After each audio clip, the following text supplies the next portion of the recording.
Good morning, beloved.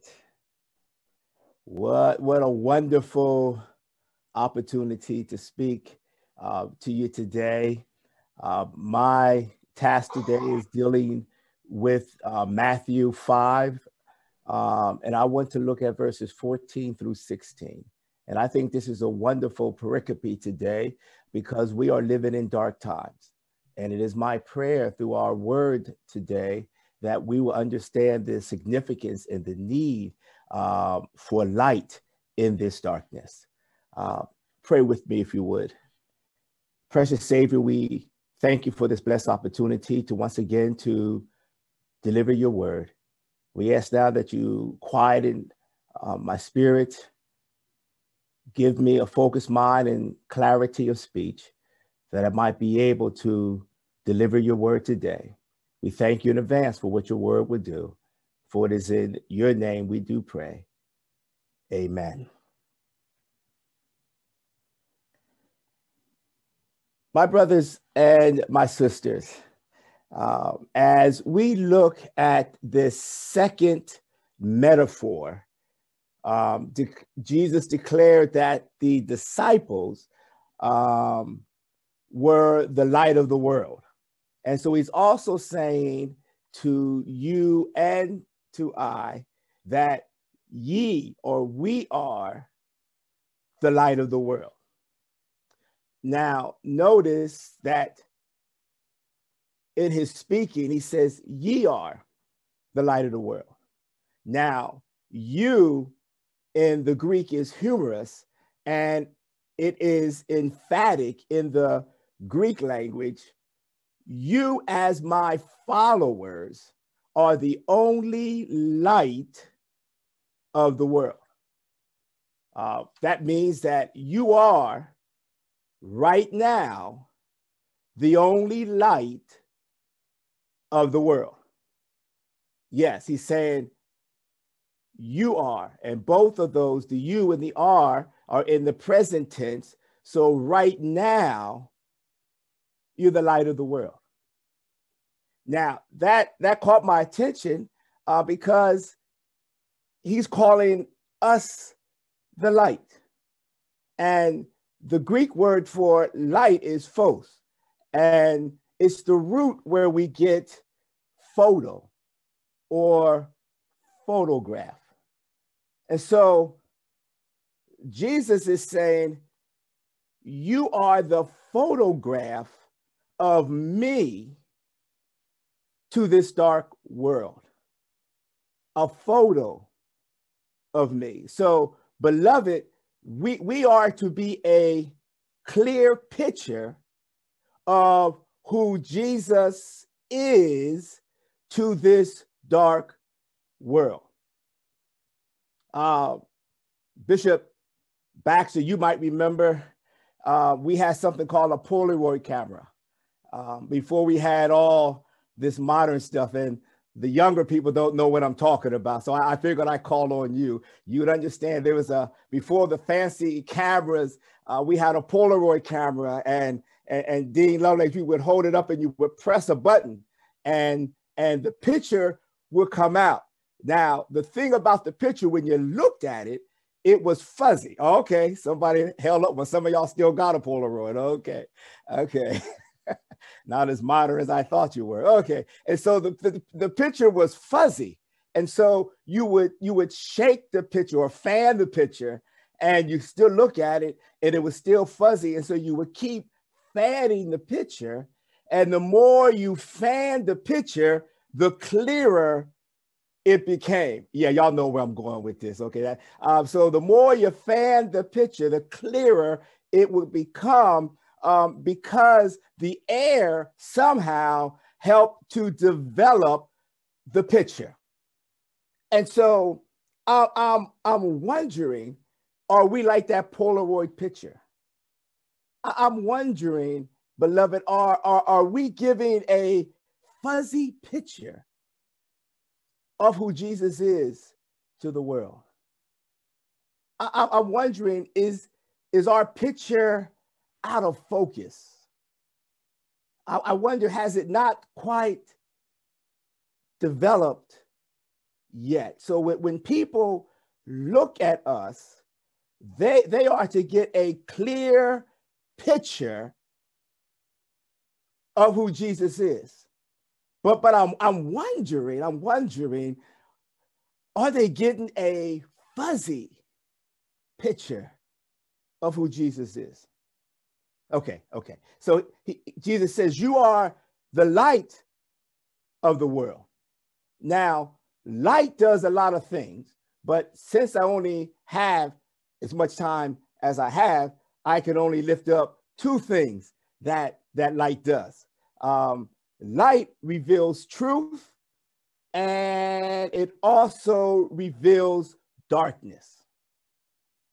So the test is if we are given a crystal clear picture of who Jesus is, we have to ask ourselves, am I revealing truth, and am I exposing darkness? Okay, y'all, this is hard for me because I'm used to folks shouting when I talk. So I'm trying to do the best I can. There you go. I see. Yeah. Amen. Okay, there you go. There you go. That's like saying stick them to a dog. I'll go quicker if you shout.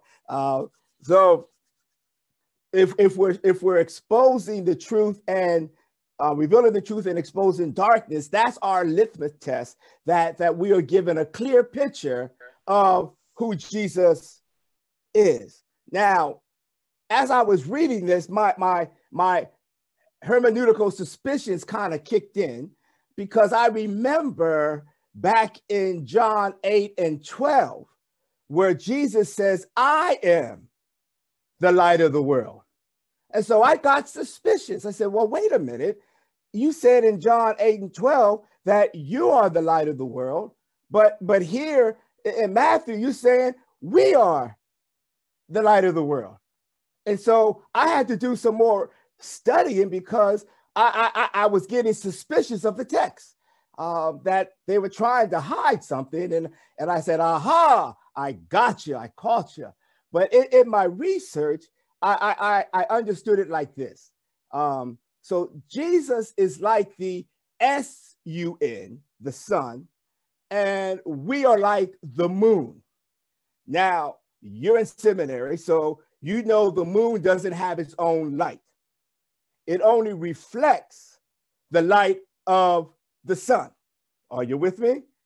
And the only time the moon will not reflect the light of the sun is during what we call an eclipse. And an eclipse is when the earth or the world gets in between the sun and the moon. And that keeps the light from reflecting. So we have to be careful that we don't allow the cares of the world to creep in and get in between us and Jesus. That would cause a spiritual eclipse. Yeah. So the world would not get a clear picture, but they would get a fuzzy picture. So you gotta keep fanning to get that clear picture. So the world, beloved, has to see our light that's reflected by us and what is shining in us. Because in this dark and scary world, I've discovered that people are anxious and they're frightened, and they're looking desperately for a light that will shine at the end of their tunnel. Now, no matter how dark and how dim it might be, we as Christians, we got to keep our lights turned on, because that gives hope, that gives comfort, and that gives a sense of security in this mean and cold world that we live in. Jesus says simply, you are the ones I'm counting on to make this world a brighter place in which to live. You are designed to shine. Now, if I was in my church, I'd say turn and tell 5 people I'm designed to shine, but I won't do that. I won't do that today. But we are created. We are designed to shine. I'm designed to shine. All right. Thank you, Bishop. Thank you. So after reading verse 14, I did some further research because I wanted to find out more about this thing called light. Because I needed to know what is so significant about this thing called light. In my master's program, I took a class by Dr. Miles Burrows-Jones, who's now resting with Jesus. He taught a class on particularities. And he said, if something is there particularly, you need to find out particularly why it's there. And so this light kept resonating in my spirit. And so I did some more research and I found out that they said that light glows with radiance, brightness, and illumination. And so that helped me to know the impact that the light can have on our world. In other words, the darker the night, the greater the light, because light chases away darkness. Light and darkness cannot live together. Whenever light shows up, dark has to leave.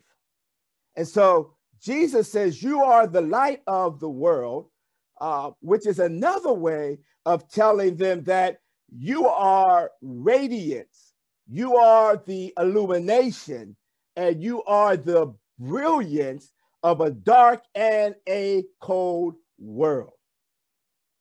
Because we have been created to shine. I don't know, maybe the reason some people don't have that glow today, don't have that brilliance, don't have that radiance, is because they've allowed the cares of the world to creep in and cause them to have a spiritual eclipse.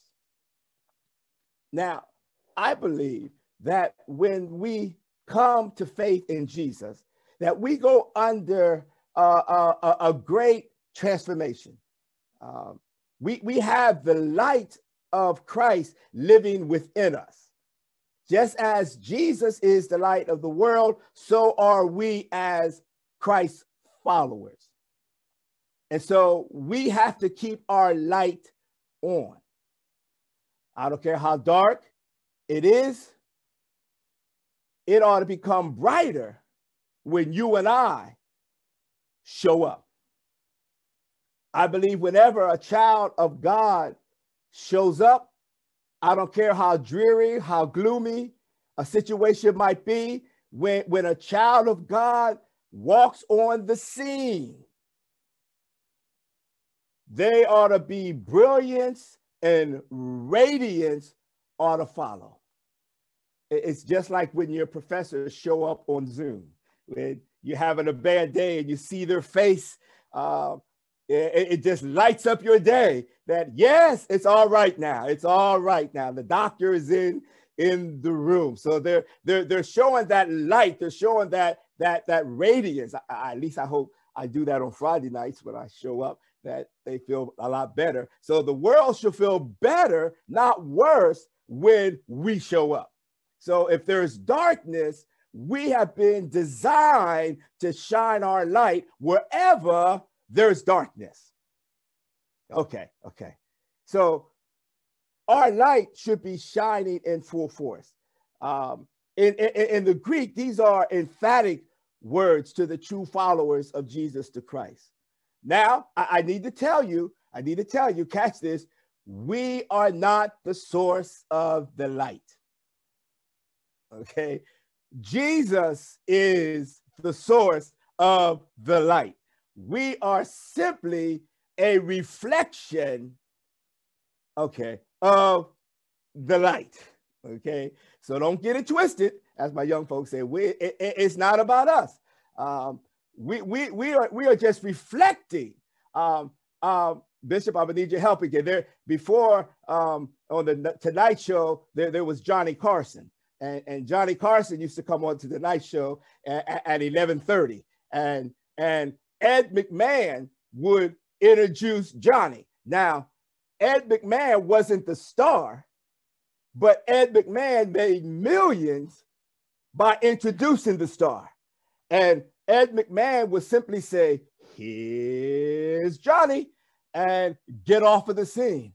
And so, beloved, I would just like to think that when we get up to do whatever we need to do, we ought to simply say, "Here's Jesus," and get ourselves out the way.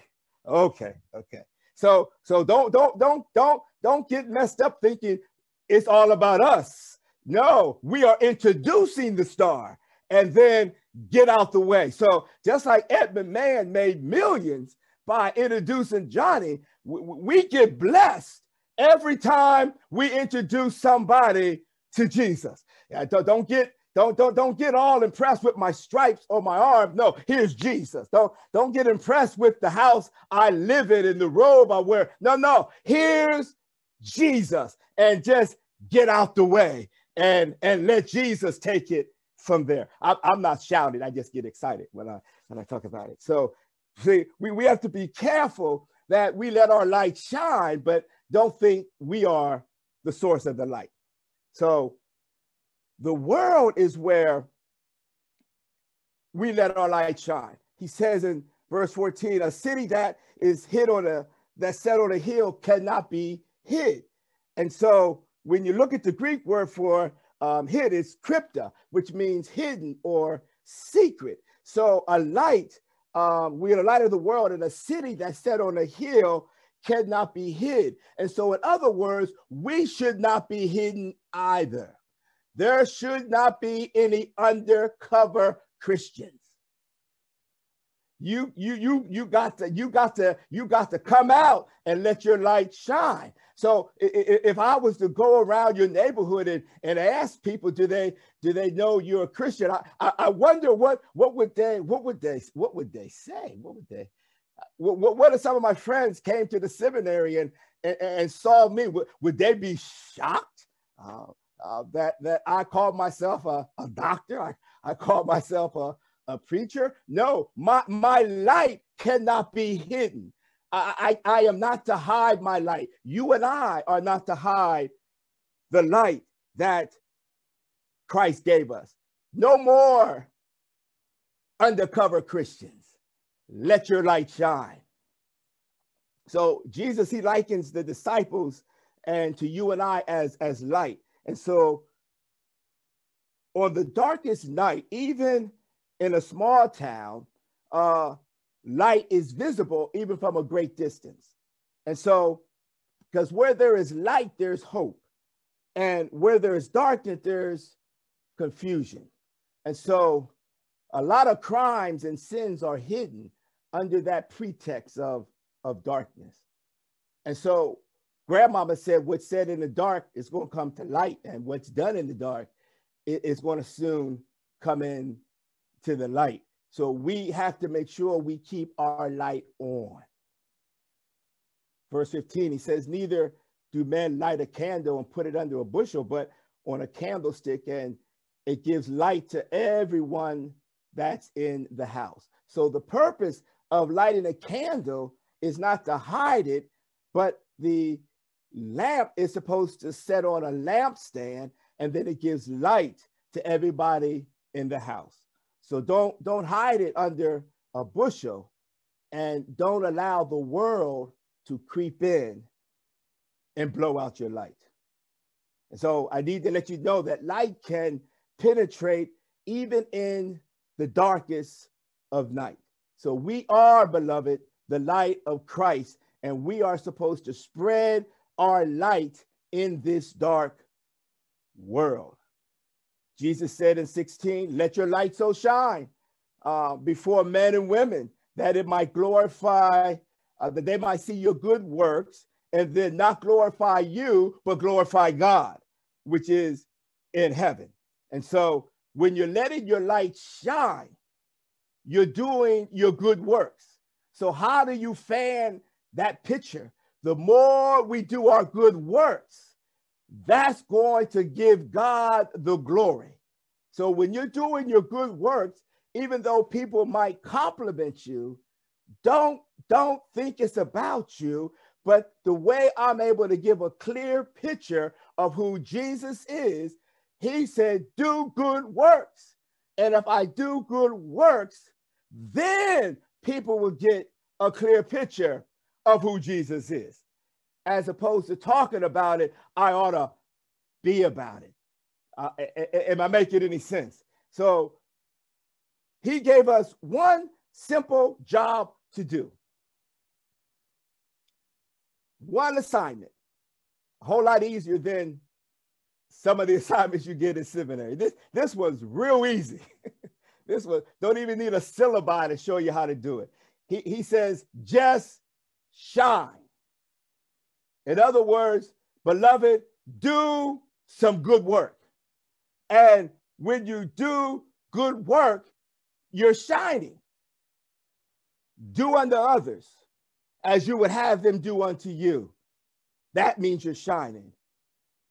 Love those that you know really don't like you. You're shining. Bless those who have been cursing you. Then you are shining. But once again, you're not doing it for your glory, but you're doing it for God's glory. Well, my time is up. It's been real. It's been fun. I hope I made some sense. But my beloved, way back in the 60s, when I was a younger man, we used to sing a song, "This Little Light of Mine, I'm going to let it shine. I'm going to let it shine all in my home, in my neighborhood. God gave me this light. You might not like it, but God gave me this light, and I'm going to let it shine, let it shine, let it shine. Wherever I go, I'm going to let my light shine." So I want to encourage you today, let God shine in your life. Let God shine in your seminary work. Let God shine in your relationships. Let God shine in whatever you do. Why? Because my Baptist, because he died for us one day and rose up so that you and I can let our light shine to this world. Beloved, we have been designed to shine for Jesus. God bless you.